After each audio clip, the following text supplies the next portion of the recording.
Can you do such a thing? That's 100% me.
Welcome, everyone. Thank you for coming to our meeting today. The meeting is being held in compliance with the Open Publics Meeting Act and is open to the media and public. Notices were duly posted and the meeting was advertised in the Hunter County Democrat and Courier News. Formal action may be taken. Can we please get a roll call? Mrs. Cassidy. Here. Mrs. Fiore. Here. Mr. Lopes. Here. Ms. Venser. Mrs. Bogorski. Here. Mrs. Rath. Mrs. Ryan. Here. Mrs. DeVinto. Here. Mr. Rizzo. Here. Okay, please stand for the flag salute. Pledge Allegiance to the flag of the United States of America and to the republic for which it stands, one nation, under God, indivisible, with liberty and justice for all.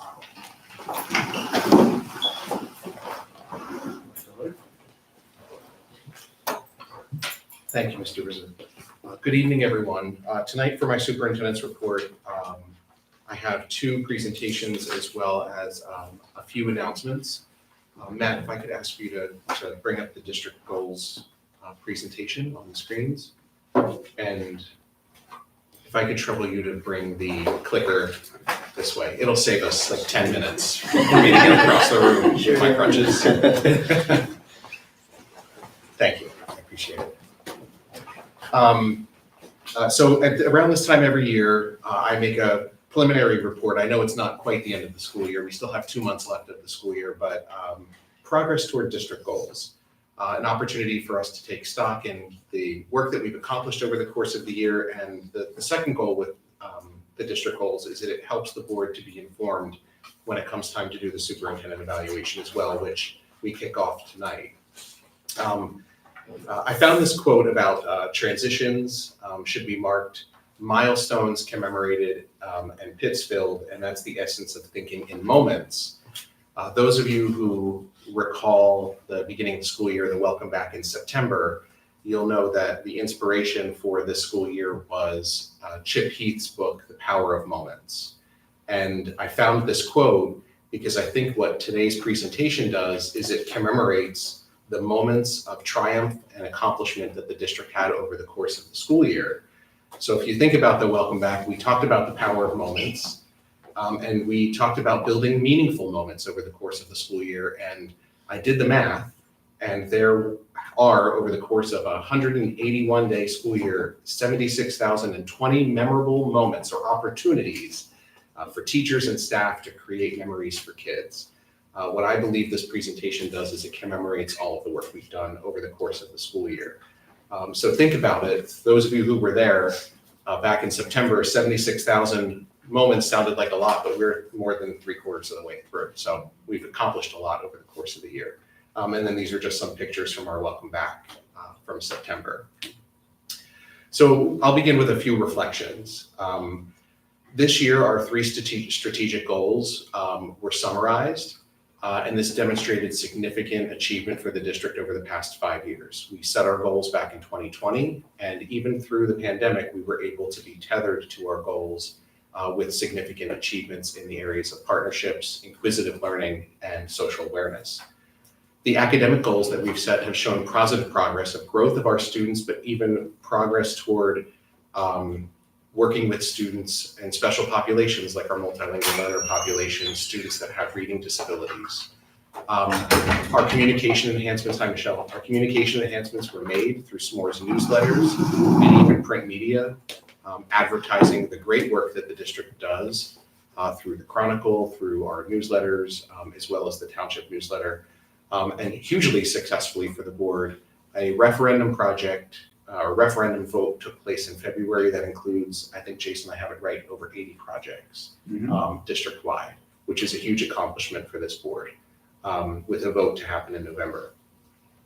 So you'll recall we have 3 goals for the district that are not strategic in nature. These are our annual goals. We focused on academic achievement, using data to drive instruction, developing special programs such as our multilingual learners, enhancing our protocols for students with reading disabilities, specifically dyslexia, and implementation of new standards in language arts and math as measured with iReady. In communications, we launched and developed protocols to enhance district communications through our newsletters and other outlets. And then referendum planning. We determined district capital projects, our needs for the referendum. We've engaged the community, and we have a comprehensive plan moving forward to be voted upon in November for referendum projects for the future of the district. And our 5-year strategic goals, I'm going to miss them when they're gone. We've talked about them for 5 years, but 5-year goals of inquisitive learning, social awareness, and partnerships. Creating an inquiries-based framework, bringing in local and even national partners to help kids explore their passions and their interests, creating opportunities at the middle school for more electives for students to investigate some of their interests and passions during class. And then, of course, social awareness, building and bringing in a sense of community, including awareness of behaviors, ourselves, others, as well as the environment.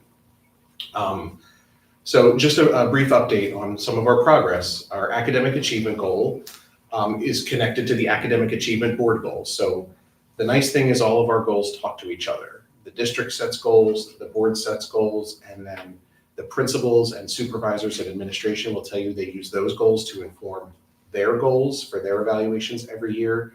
And in teachers' professional development plans, all of our goals are listed there, and they link their professional development activities over the course of the year to district goals, which are connected to board goals. It creates this common thread among all of the employees here in the district, from the board to the administration and to the staff, to make sure that we're all connected and we're all achieving the same goals and working toward the same goals. Some actions completed. We implemented the new math and language arts standards that were updated from the Department of Education. We piloted new programs in grades 4 through 8, focusing on math and science instruction, specifically the Amplify program in science grades 4 and 5, and then EdGEM's math materials, which will be adopted in the middle school next year, grades 6, 7, and 8. We provided enhanced dyslexia training to our staff. We've developed dyslexia resources that are in a shared drive for employees, for our teachers. We purchased a new dyslexia screener as well to be used district-wide. And Mrs. Beagle, Dr. Brown, and the child study team were really instrumental in helping us move our dyslexia portion of our goal forward.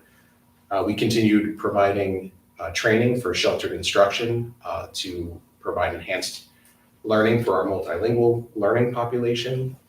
And at mid-year, I'll show you a couple slides in a minute, our math and language arts iReady diagnostic showed growth beyond the 50th percentile at mid-year, which means that students are on pace to reach their target goals and even achieve their stretch goals for the school year. And we've collected more comparison data between Readington and surrounding districts. We even looked at how our students are performing on the PSAT at high school and reported that out in ed tech. And now we've expanded preschool from 7 classrooms in January last year to 14 classrooms September of this year to 16 classrooms starting September of next year, servicing virtually every 3 and 4-year-old in Readington that wants a preschool program. Here's our achievement in math.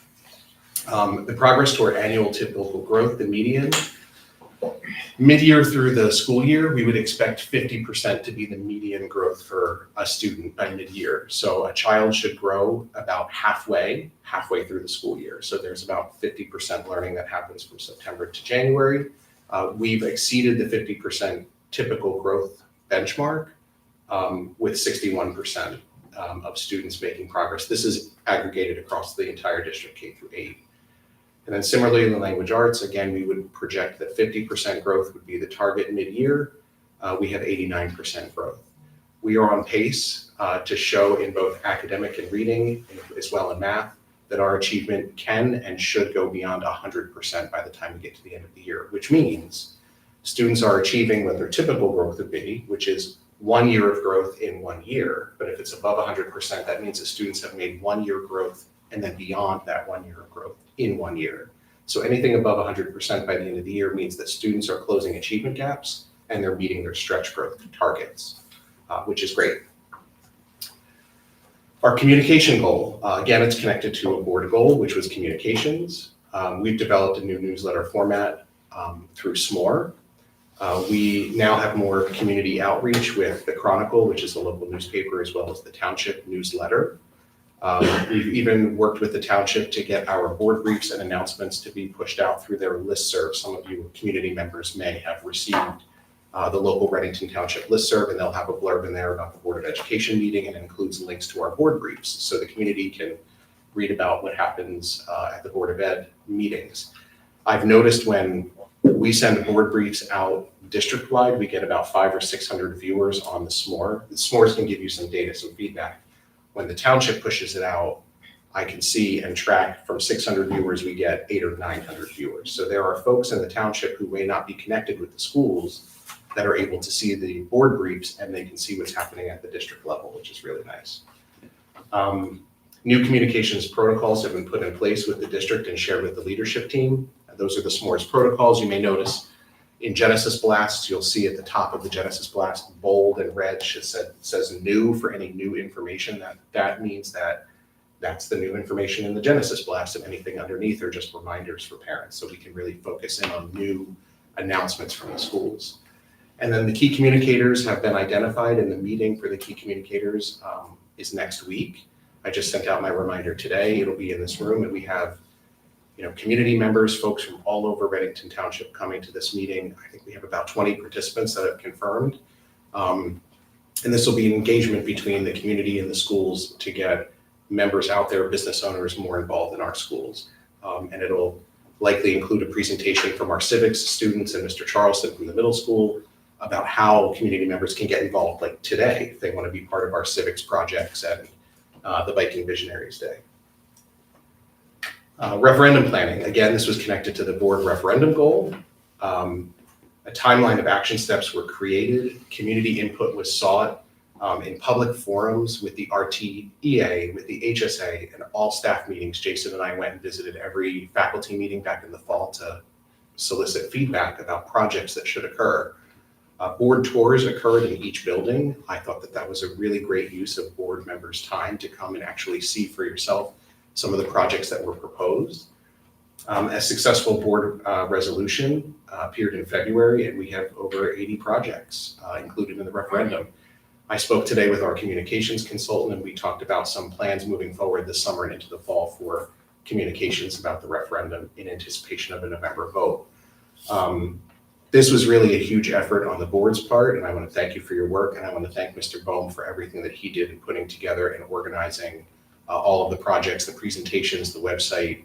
Mr. Bohm was absolutely instrumental in organizing everything together and creating a timeline for this as well. And then our strategic goals. This is connected to the academic achievement goal for the board. We developed a survey. We surveyed parents, staff, and students. Our strategic planning subcommittees came together at the March PD Day. And then the final presentation was last board meeting back on April 8th. And I look forward to developing some new strategic goals as we move into next school year as well. Other things we accomplished, Sustainable Jersey for Schools recertification is underway. It's in process. We've received some feedback from Sustainable Jersey, but we are well on our way to achieving silver status, hopefully, again, and some digital stars as well. The board has accomplished quite a bit of governance and policy work. We've made it a priority on the board to review our policies.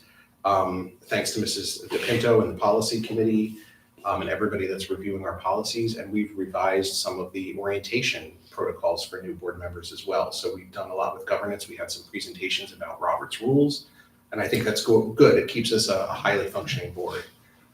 We had a very successful budget cycle given budget constraints. There's a reality that, local in our county and across the state as well, that budgets are getting tighter and it's getting more and more difficult to balance budgets every year.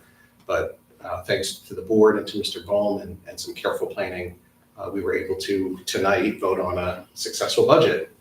And we took some final steps in our retention recruitment efforts. We had a task force about 2 years ago, and we continued that over the course of this year as well. So iReady data, the academic data shows 50% growth, if not more, over the course of the school year. Our communications planning is underway. A referendum was a unanimous vote by the board. We're moving forward with the November vote. And our strategic plan was celebrated this year. So we accomplished quite a bit. It's been a fantastic year. And I think that this highlights in brief all of our accomplishments. There's a lot more when we talk later on during executive session of documentation in the folder that you all received from me. But a huge thanks to the board for your support in these goals, to the administration and to the teachers and the staff who really owned these goals for the past 5 years and each annual goal, and has really looked to improve the student experience for all of the children of Readington. So, excellent work. Any questions from the board? Yeah. I just wanted to comment on the academic achievement. It looked like there was significant improvement from the prior year in terms of the above and meeting grade level expectations. Is that typical? I mean, it was like 20% higher maybe? Yeah, so if you look at the right-hand side, this is math, if you're looking at the right-hand side, what we want to see is a lot of green. And if you can see that mid-year, right, so if you look at the top part of the bar, 35% and 26% are students in the green. And it's from 17% and 22. in the prior year. No, early in the year. So that this is okay. Same students from September to mid-year, that's the growth. Yeah, we would have to show you, in fact, I think if you look back to this time last year, the same presentation, I think the same chart is in there. We have, year. it's a steady progress, okay, Steady because I was like, if we advance that much year on year, it would be phenomenal, but okay, Yes. that's good to know, thank you. Yeah, good. Thank you. Any other questions from the board? Okay. Maybe just a comment, actually. Yeah. I think that the fact that we have all of these accomplishments to celebrate is amazing, given that half the board is new this year. So it's really a thank you to you and to Jason for helping with great onboarding, and to all of the board members for really just diving right in. This is impressive. We should celebrate this. Sure. Yeah. Well, thank you. Appreciate that. Okay. Let's, I'm going to hand it over to Jason to summarize the budget. Really no changes from the county office. The budget remains the same from when we presented earlier in March. But I'll have Jason give some highlights and just an overview of where we stand as of today, and you'll be voting on this tonight under the finance portion of the agenda to finalize our budget. Thank you, Dr. Art. Although you stole my thunder. Sorry. Welcome everyone. Budget update. So we gave a very thorough budget presentation in March, which is also on the website, as well as the user-friendly budget for the public to read through. What is our budget comprised of? 86%, like normal, increasing every year, is salaries and benefits. We are in the people business. Obviously, you need teachers and principals to educate students, which is the purpose of our existence. So that represents the vast majority of our budget, and a lot of the mandatory things are in the other color. So blue represents the vast majority, and the shrinking red, 4%, is where we have been trying to tighten the budget over the years to afford the larger increases due to inflation. And I shared this last time. I mean, this is really the pressure that is on the budget, and you see this in surrounding districts and statewide. Health is over 80% in the past 10 years increase. Insurance as a whole is up dramatically. Pension, which we are required to match for PERS members, is up dramatically. Salaries are even just a nominal increase, but you can see over time the compounding nature has risen well above the tax levy. So the tax levy really has, the board has really commended over the years of keeping the tax levy extremely low. There was years where we went up 0%, even one year we went negative. And unfortunately, due to the pressure of all these things that you see here in non-green, in recent years, we've had to increase the tax levy nominally to not impact student programming. So what does that mean from a tax perspective? This just gives a highlight of the past 10 years. The district has done a fantastic job with keeping the overall taxes low. We've even refinanced bonds several times to also lower taxes for the public, return tax money to the taxpayers a few times since I've been here. But for this coming year, we're recommending a 3.2% increase. I'd like to highlight that the Finance Committee originally recommended a 3.7% increase, but state aid came in higher than anticipated, and the Finance Committee decided to push the tax levy down by that exact amount that the state aid went up. So the 3.7 proposed was actually lower to the 3.2, which is on for vote tonight. So just wanted to recognize how the board is being cognizant of the local taxpayers while balancing making sure that students receive the best education possible. And a little bit more on state aid. Our state aid has been generally increasing. There is an election in November, and there has been times when state aid has been cut. So something to monitor next year onwards with the new governor potentially coming into the office. But the big thing that has occurred recently, which we've mentioned several times in the board meetings recently, has been preschool aid. So this chart just shows that we've always had a preschool program for general ed kids as well as special needs children. Special needs children are the district's responsibility from age 3 and up. Prior to that, they're in early intervention, which is handled by the state. So in the local tax levy, we are responsible for students with special needs from age 3 up, which is why we've had always a preschool program. We've incorporated general education students into an integrated preschool for years, decades. And that really has been one classroom, sometimes two, with a few, maybe a dozen general ed children, 20 when it gets high, prior to a year ago. And when we were able to secure the preschool aid with the board voting to go for that funding, you can see how much money we receive extra from the state. We are receiving more money in preschool aid than in our regular state aid.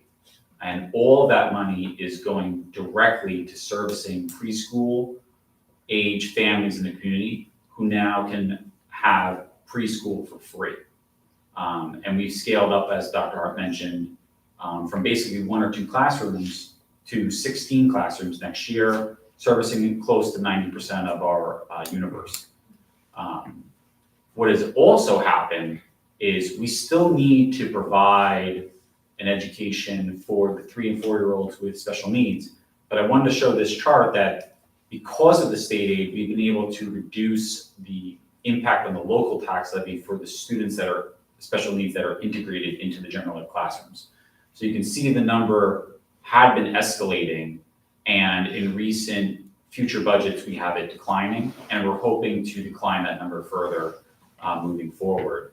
Outside of this, there's also a self-contained classroom on occasion, which is separately budgeted in the city. But I just want to show the diligence of the board to apply for this money, which has dramatically impacted the local community. And we see that with registrations, with people moving here simply for this program, which has been increasing our kindergarten population compared to our grade 8 graduating. So what does this mean for an average taxpayer? Pretty much normal to every other year we've had this. It's a $103 increase on an average assessed home of $453,000. If you have a home that's $900,000, it'd be $206. Put that in perspective. There was a reassessment a few years ago, which dramatically shifted taxes in town from corporate to residential, which coincided with an increase to the local taxpayers during the reassessment process. So the corporate in town is paying for less of the school than in previous years. But tonight's the vote to finalize the budget. Is there any questions on the budget before the vote? I have a question. If you can just go back to the preschool slide, just because I'm trying to understand it. Why is such a jump from 2019, 2020 to 2020, 21? Like 54,000 to 210? It could be, I don't know off the top of my head, but I believe it could be that there could be a shift of students from self-contained, which is not on this chart, over to integrated classrooms. So there could have been a program change, a desire to have more students with special needs with their peers in classrooms rather than separate and in self-contained classrooms. And the district has done a phenomenal job over the years that I have been here in developing programs that have students with special needs or needing services such as speech or other integrated into the general population, who they see at home, play with. So the coinciding of Stacy Beagle coming probably relates to that number increasing and shifting money from a self-contained expense line item here. Okay, and then why the decrease of 100,000 from last year to next year? So this is an interesting mechanism. The state of New Jersey requires that the local taxpayers pay a specific dollar amount that they determine for every special needs child that's in our PEA classrooms integrated. And we noted that in the first year, the impact of that, which is the $235,000. What we have done is the state is basically deducting that amount of money, $235,000 this year, from the amount of aid they would be giving us for PEA. So if you look at the 3.3 million that's there, that number should actually be 3.6 million. The state is deducting that amount because of special needs students that we've decided to put into an integrated classroom. So they're penalizing us and saying that the local taxpayers need to contribute to it. What we learned is that because of that impact, we have decided to lower the budget for the amount of special needs students in those classrooms, which resulted in us benefiting $105,000 this year. Our hope is next year that we will adjust even further and the 130 will get below $100,000. And it's all based on the number of special needs students that we decide to submit to the state of New Jersey to integrate into general ed, if we kept all of the special needs students in self-contained, that number would be 0, which is not optimal for their programming. But we learned the penalty that the state was imposing and adjusted this coming year, and we're gonna continue to adjust moving forward. There's a separate penalty besides this that the state's imposing. If you don't spend all of your preschool aid, they impose a 25% penalty on the leftover funds as well. We learned that this February, so we're going to adjust at the end of this year to spend as much money as possible. And so we can't apply that money to the special education? We cannot apply any preschool aid to special needs students in any capacity. If we don't spend our money, they penalize us. So there's an incentive to spend every penny of preschool aid. Okay, interesting. We've also learned that this is an estimate. We've learned when we submit the application in November, we have to estimate the number of integrated students into the preschool program for special ed. We learned last year, when we overestimate, they withhold the money. If we underestimate, it's better to underestimate because then we would get the money and we can adjust. So we've kind of learned how to estimate more accurately. Thank you. Any other questions on the budget or taxes that you're voting on this evening? Well, thank you very much.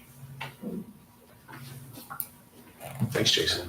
I have two more quick announcements that I want to highlight for the Board of Ed and for those that are here in the public. And both are a lot of fun. The first is Staff Appreciation Week. Starts in Reddington next week on May 5th, with National Teacher Appreciation Day being Tuesday, May 6th. And as we celebrate Teacher Appreciation Week, I want to take a moment and recognize and honor the dedicated professionals in our schools, where we have places of learning, growth, and safety for all students. So our teachers are at the heart of our education. They're skilled, passionate, and committed to helping every student reach their full potential. They spark curiosity, nurture resilience, and guide children with wisdom and care every day. But our schools thrive not only because of our incredible teachers, but because of the entire team of professionals who support students and keep our buildings running. Our school counselors and child study team provide invaluable care to the emotional and social well-being of our students, often serving as the first line of support during difficult times. Our nurses ensure the health and safety of children, treating injuries, managing chronic conditions, and offering reassurance when it's needed most. Paraprofessionals work tirelessly to support students with specialized instructional needs. But we also owe a deep gratitude to administrators, school secretaries, custodians, and maintenance personnel, often the first to arrive and last to leave school every day. Their hard work ensures our schools operate smoothly, remain clean, welcome, safe environments for everyone. Our technology crew ensures that our network is secure, giving students access to enhance digital technologies, and they come to board meetings and make sure that we're all online and working too. Pablo Picasso said, "The meaning of life is to find your gift, and the purpose of life is to then give it away." So I want to thank all of those who cultivate the gifts that we have in our children and teach them how to give it away. A resolution appears on tonight's agenda, item 5.18, recognizing the efforts of all of our staff. And I'll take this little blurb and I'll make sure that I send it to the staff tomorrow as well, or Monday for staff appreciation. So a fun week, I think next week is in store through the HSA for all of our teachers and staff. I think each day is a themed activity. I don't know, lots of food and things like that happen next week, and games and giveaways and things like that for all of our staff. My other announcement tonight too is back at the March Board of Education meeting. This board approved the appointment of a new Director of Pupil Services, Mrs. Rebecca Burns, and she was unable to be with us back in March, but she is here tonight. So I'd like to take a moment to introduce Rebecca to the Board of Ed. Hello, everyone. How are you? Very good. Welcome. Thank you very much. Hold on a second, Rebecca. I've got a whole bunch of nice things to say first. Can I do that first? Yeah. Just listen and wait, Okay. and it'll be great. You're gonna love it. The first thing that the screening committee noticed about Rebecca's resume is her experience as both a general education and special education teacher, as well as a response to intervention coordinator. She's also earned her certificate as a reading specialist. This shows us that Rebecca knows education from both the general education and special education perspective with a focus on literacy. During her screening interview, we were very impressed with how she discussed the multi-tiered system of support she implemented in Flemington. She also spoke of collecting data and using rubrics to make the most appropriate programmatic choices for students. When she talked about data, it just goes right to my heart. Rebecca is also a strong advocate for a parent's voice in special education. She demonstrates this through her commitment in her doctoral studies, where she's currently researching ways in which parents can be more involved in the IEP process. She has experience with supervising preschool programs, which the screening committee thought was an added bonus to Rebecca's candidacy. During her final round interview, Rebecca answered a question so thoughtful with just 5 simple words. She said, quote, "Invest in people, not in programs," end quote. This was her way of telling us how she supports teachers in their work to ensure the best of possible outcomes for students. Rebecca's current supervisor could not speak highly enough of her. She used the following words to describe her: strategic, genuine, and resourceful. I'm thrilled to welcome Rebecca to the Reddington Township Schools. Her vast experience and deep knowledge of special education will serve our students well. Congratulations, Rebecca. I don't really know what I can say. I feel like you said it all. Whatever you want. And I didn't know I was going to be quoted during the interview. I surprise appreciate people that. with that. That's great. And I'm really excited to begin in Reddington. I'm born and raised in Hunterdon County myself. My children attend Delaware Township. I've been in Flemington Raritan since 2005 as a teacher and an administrator. So Hunterdon County is definitely where my heart is. So I'm excited to join the Reddington team. I've been here about 5 days already, and I feel like it's such a welcoming environment. I've met with a lot of people already prior to my July 1st, because I think it's important to just understand and just absorb all of the information that I can from, Ms. Beagle, who's leaving, but I know that she'll be on a speed dial when she, finally enjoys her retirement.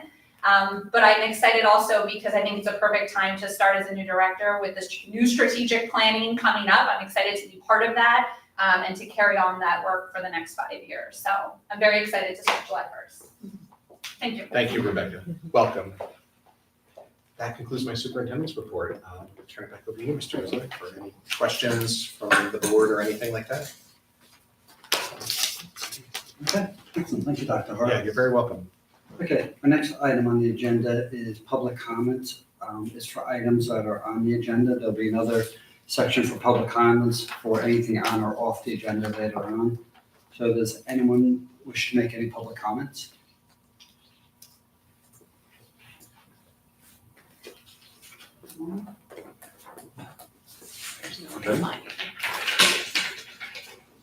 Okay, next time there were no correspondences, so we're just going to go straight to approval of administrative reports. We have one item, 101. So can I get someone for a motion for item 101 as well as a second?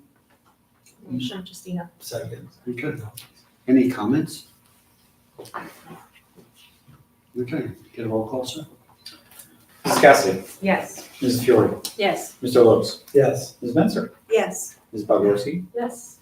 Mrs. Ryan. Yes. Mrs. Pinto. Yes. Mr. Rizzo. Yes. Passes. Next item is the approval of minutes. We have items 2.01 to 2.02. Can I get a motion and a second? I'll move that one. Second. Okay, thank you. Any comments, discussion? Mrs. Cassidy. Yes. Mrs. Fiore. Yes. Mr. Lopes. Yes. Mrs. Menzer. Abstain? Ms. Bogorski. Yes. Mrs. Ryan. Abstain. Mrs. Pinto. Yes. Mr. Rizzo. Yes. Passes. Okay, next item is finance and facilities. There is no committee report for this month. There'll be one for next month. So we're just going to move right into the 3 items. I know Jason covered it in detail, the budget earlier today. It's 5 items, items 301 through 305. Can I get a motion and then a second? So move, Michelle? I second. Thank you. Any discussion on the items?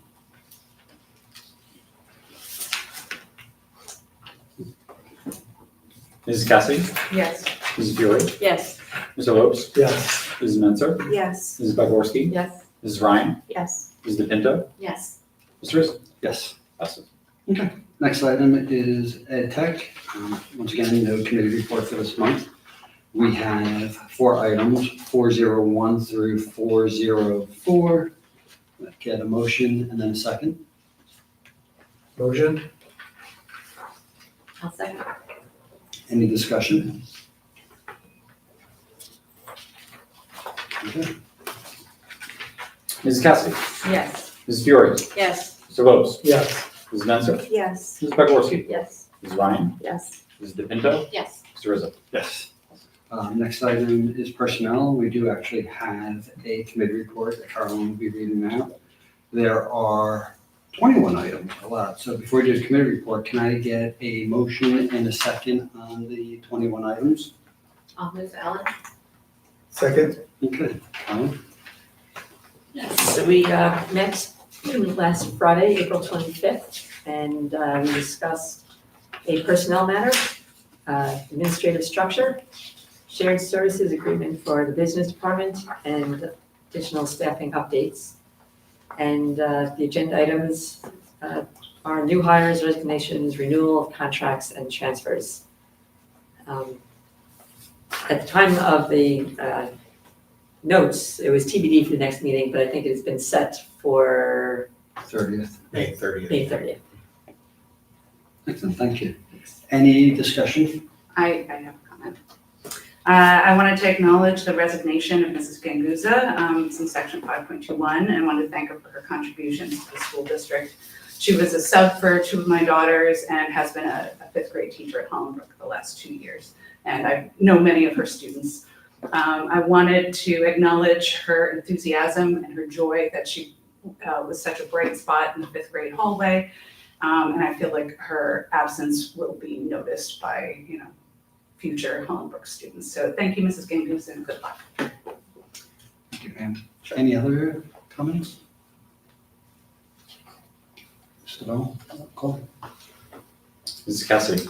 Regretfully, yes. Mrs. Fiore. Yes. Mr. Lopes. Yes.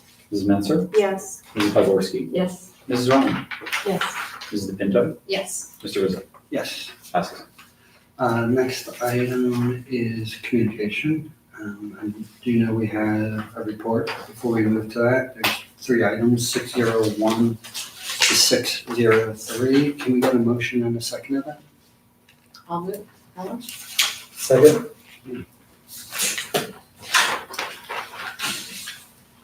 The Policy Communications Committee met on April 16th at 4 p.m. The agenda included, the first agenda item was policy tracking document for review of the 1000 series. The committee has worked through all of the policies in the 1000 series of the manual and made their notes. The committee will review these policies and edits during our next meeting in May. We also reviewed the bylaw folder. The committee reviewed the updated bylaws to ensure they reflected the suggested edits discussed in previous meetings.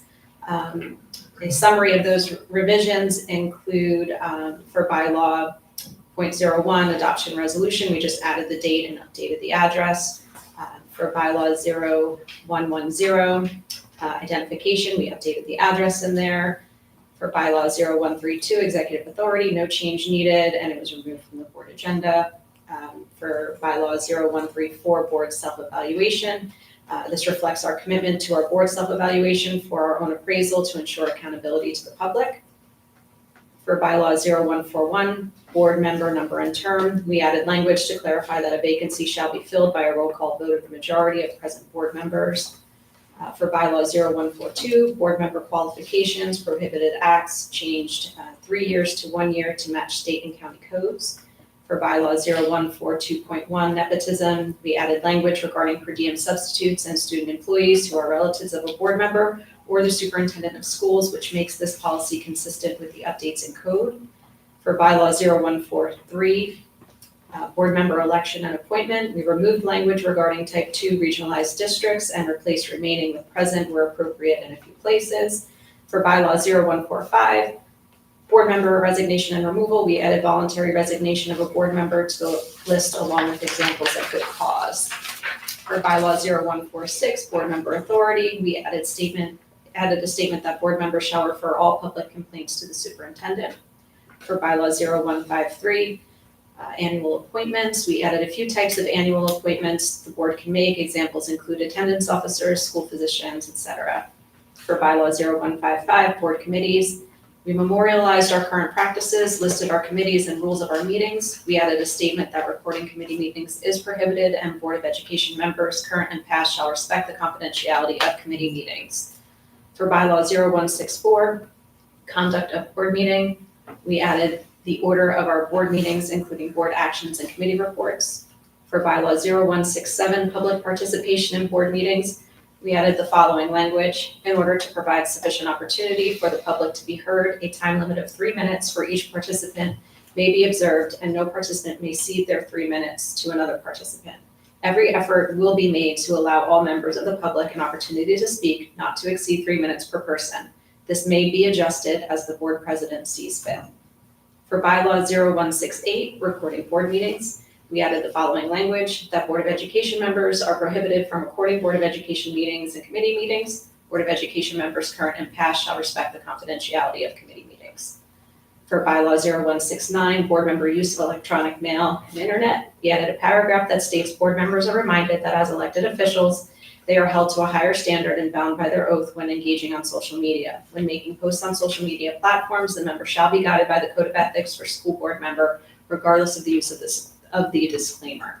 For bylaw 0171, duties of board president and vice president, we added more specific guidelines that match what we do in practice. For 0174, legal services, we added language to define who is responsible for reviewing the legal bills to ensure prudent use of legal services. For bylaw 0177, professional services, we made minor changes to the language. A sentence was added regarding RFPs.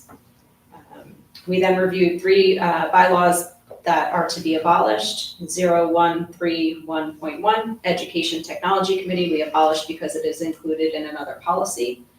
For bylaw 0147, board member travel expenses, we abolished this because it is included in another policy as well. And for bylaw 0155.01, board member participation of board meetings using electronic devices, we abolished this because it is no longer needed as it was created for COVID era purposes. We then reviewed the referendum communication, moving over brainstorming. There will be a mailer. Dr. Hart will discuss this with the communications consultant. We also discussed board meetings in the fall. There will be 2 in September, one at Three Bridges, one at White House School. The board meetings will take place at these schools. And there will be one in October at Hollenbrook Schools and RMS. The purpose of having these meetings is to open up the buildings and allow walkthroughs for the public. There will be 2 informational meetings in September and October. These meetings will be public forums with Dr. Hart, Mr. Bohm, and the architects to provide an opportunity for the public to ask questions. Community events and tables. The committee made suggestions of some community events such as the Summer Spectacular at Summer Road Park, National Night Out and Touch a Truck event. And then the school calendar for 2026, 2027, Dr. Hart is going to reach out to the high school to see if it's possible to align our calendar with theirs, and the committee discussed the pros and cons of both calendar options. This is still under review. There is an option 1 for kids starting after Labor Day, and option 2 for students to start before Labor Day. Agenda items are bylaws listed above, and our next meeting is scheduled for Wednesday, May 28th at 4 p.m. Thank you. Yeah. Any discussion? I have a comment and a question. First, I just want to say thank you to the policy committee because that is a huge undertaking to go through all these policies, and I don't even know when the last time that was probably done. So huge thank you for that. My only question is on 0168 about recording committee meetings. Would that conflict at all if we find a way to do the meeting minutes? Yeah, I think we discussed in committee to keep the minutes handwritten, manual notes being taken for confidentiality. Yes, that was. Thank you. That's why I was just like, that would conflict if we did. Yeah. Okay, thank you. Did you want to review the minor change? It was to 0155, correct? I did have one suggestion for the board to consider. One of the items for 055 is that we're saying that the public could join committee meetings at the recommendation of the committee chair. So I just thought we may need to put a line in there just to remind the board members that to be cognizant that the public's present and not to accidentally disclose confidential information. So just more of like a reminder line that the public's there and confidentiality still remains. So something for the board to consider. Wait, for which meetings the board, I mean, It's for any committee, within 155, it says the chair can now invite public. It's in, 0155? yeah. Yeah. And For board committees. Okay, that currently happens with the Green Committee now, because that's open to the public as well as the board. So it is easy to accidentally disclose something, so I just thought maybe memorialize it in the policy. It was really up to you guys if you think that's worth putting in. I'm just curious, I know for the Green Committee, that makes sense because of the way the committee is constructed, but for finance and personnel, that seems like it wouldn't be appropriate. Can you just, I'm sure you guys talked about that. How are you thinking about that for committees where often confidential information is, the primary agenda topic? Do you mean like for inviting public? Yeah. Into the Is the meeting? intent You to have to be allow careful. public to come to the finance or the personnel committee? It'd be up to the chair to invite it, right? So if you didn't invite the public, they wouldn't be there. There's also an item, I think, for representatives, right? It So was you may more have- for that, yeah, the Yeah, so you may public have, finance like, representative. at the last finance meeting, there was a representative from the, I think, the insurance company. Insurance company, yeah, Right. that's right. So it's along those lines. So the chair can invite a representative, probably for finance, won't invite public. But it was just added to the policy, that one specific statement. Okay, and the statement would be just to be cautious of Yeah, confidential exactly. information. Just Okay. so, as a reminder. Thanks for clarifying. Correct me if I'm wrong, I don't think the intent of the language is to invite the public to participate in committee meetings, if that's your question. I don't know if That it is, is, Michelle. yeah. I thought that might be your question, right? Do I have that correct? Like, we're not looking to engage the public in coming to committee meetings on a regular basis, but it's You just could. if we have, like Dr. Moss was a guest speaker at EdTech. In fact, all of the supervisors are at EdTech. If our insurance broker is at finance, if members of the public, the actual public, are at Green Committee, but I don't think the intention was to open them up to the Okay. public on a regular basis. All right, that's helpful, thank Yeah. you. That's what I was just thinking, if you do invite them, just to be cognizant, and just as a reminder in the policy, don't Mhm. disclose anything accidentally, that's confidential. And I think, just making sure people can hear it, the process that we've used in finance is when we have a guest, we do that topic first, and then we thank them and ask them to depart, so I think that works well. Yeah. Okay, thanks for the clarification. Any other comments? A lot of policies. Okay, that's a roll call. Mrs. Cassidy, Yes. Mrs. Fiore, yes. Mr. Lopes, Yes. Mrs. Menser, Yes, Mrs. Bogorski, Yes, Mrs. Ryan, yes. Mrs. Pinto, Yes. Mr. Rizzo. Yes. Passes. Okay. Next item is unfinished business. Is there anything a board member wants to bring up? Done?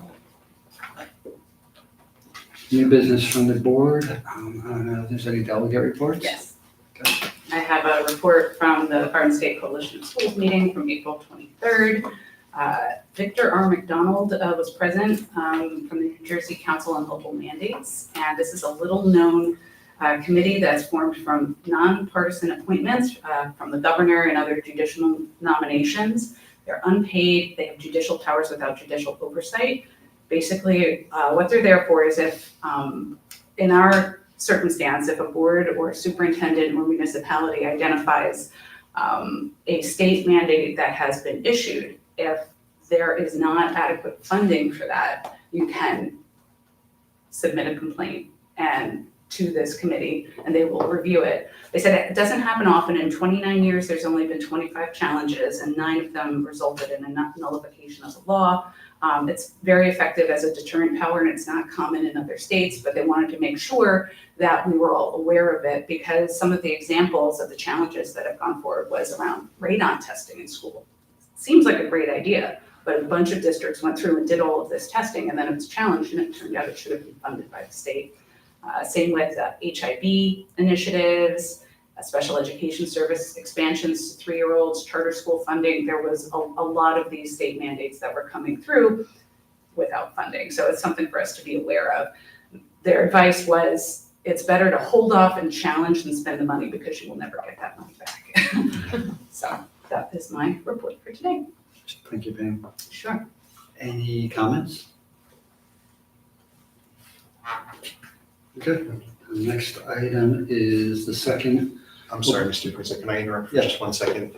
This is under new business, and it's just I wanted to talk just very briefly about the next board meeting in May, and I forgot to put it on the agenda. Next board meeting is a Board of Education meeting where we honor all of our governor's educators of the year and our retirees. Would like to plan on using the same process we used last year, like the reception will start at 6:15. It would be about 45 minutes, and it's optional for board members, 45 minutes of coming, talking with teachers, honorees, staff members. There'll be plenty of food. We've worked with Macchios to host the food. I thought we would do the same thing as last year, have the board come back to this room, open up the board meeting, put a sign on the door that will continue the superintendent's report down in the cafeteria where we'll have the speeches honoring all of our retirees and our governor's educators of the year. And then we would return back here for the duration of our meeting, because this room just gets too crowded with everybody who's here. Plus all the food is down there too, which is nice. Is that okay? Is that reasonable for everybody? Just remember, if you're coming at 6:15 or before 7, go to the cafeteria. I'll have Jason gather everybody, or at least a quorum, to open the meeting here and then return back to the cafeteria, rather than doing everything there. It's difficult to live stream and everything from the cafeteria. So we'll start there. Food there, come here, open the meeting, and then return to the cafeteria. Sound good? Do you have that date offhand? Sorry. I'm gonna say May 13th. 13th. Thank you. May 13th. That's all I have. Excellent, thank you, Dr. Hart. Okay, now, next item is open to comments from the public. It could be for any item on or off the agenda. So I'll open it up if anyone has comments. Okay. Yep, please step up, just write your name, state your town, and turn on the mic.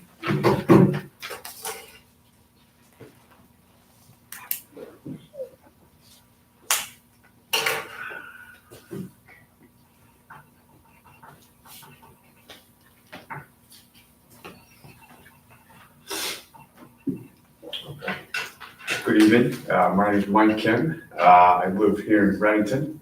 I'm not sure if this is the right place for me to discuss this or not, but my wife and I aren't getting a lot of solutions for my 3-year-old that's going to be starting the pre-K program this coming September. She was placed in Berry Patch. However, we would like to have her be switched to White House Prep. And the reason is my older daughter, who's 6 years old, who's at Three Bridges, previously went to White House Prep. And when we enrolled my 6-year-old, we were under the assumption that because she's an alum, or the 3-year-old can also attend White House Prep. But the responses that we got from Board of Ed and whatever was that she can't switch schools due to whatever reason. But we're willing to provide transportation and whatnot. So there's no liabilities from, I guess, your perspective. Again, correct me if I'm wrong. So I don't know if this is the right forum to talk about this, but we weren't getting any resolution. So we'd like to see what I need to do next, in terms of who I need to speak with, in terms of trying to make this happen. Okay, thank you for your comment. So Dr. I guess you'll follow up afterwards, or do you want to comment now? Mr. Kim, I'll Do you have contact information in Genesis? Can I contact you, reach you, or do you have an older child here, correct? Yeah, yes, I Okay. do. Oh, John. Okay, at Hollenbrook, At Three Bridges. at Three Bridges. Yeah. We have not spoken, so let me No. Yeah. let me talk with, I'll talk with you, try to understand. I don't know if you've spoken to Mrs. Beagle, who Yes. supervises the preschool program. Okay, Yes, I've called, left message, and okay, not much has happened. okay. So, yeah. We can talk about it. I will reach out to you directly. I don't know if we can make that accommodation because I think all of our centers are full right now, but let me look into it and let me give you a call. Okay, And, well, I'm we'll just see what we gonna can do. add, when I spoke with Ms. Sarah also, I was also told that there's children moving back and forth between different schools, and apparently a spot opened up. Okay, So that's kind of the reason why, like, oh, if we could okay. make the transmission, that'd be great. Okay. There are a lot of moving parts, I will say. Yeah, I We've got 6 locations for preschool and we have to, we only have a certain capacity. Right. So let me look into it with Mrs. Beagle and I'll give you a call, Okay, okay? appreciate it. Thank you, Mr. Kim. Yeah, Thank you for your comments. Anyone else? There's no one online. Okay, excellent. Okay, next we'll be moving into executive session. So we're gonna have a motion to adopt the following resolution. Resolve to adjourn to executive session in accordance with the Sunshine Law to discuss HIBs, student matter, and the superintendent's evaluation and training for approximately 45 minutes, at which time the board expects to return to public session where action shall be taken. The matters discussed will be made public if and when circumstances requiring the confidentiality no longer exist. However, it is not presently known when such circumstances will exist. Can I get a second on this motion? Second. Second, thank you. Can I get a roll call vote, Mr. Chair? Ms. Cassidy, Yes. Ms. Fiore, Yes. Mr. Lopes, Yes. Ms. Menzer, Yes. Ms. Bogorski, Yes. Mrs. Ryan, Yes. Ms. DePinto, Yes. Mr. Rizzo. Yes.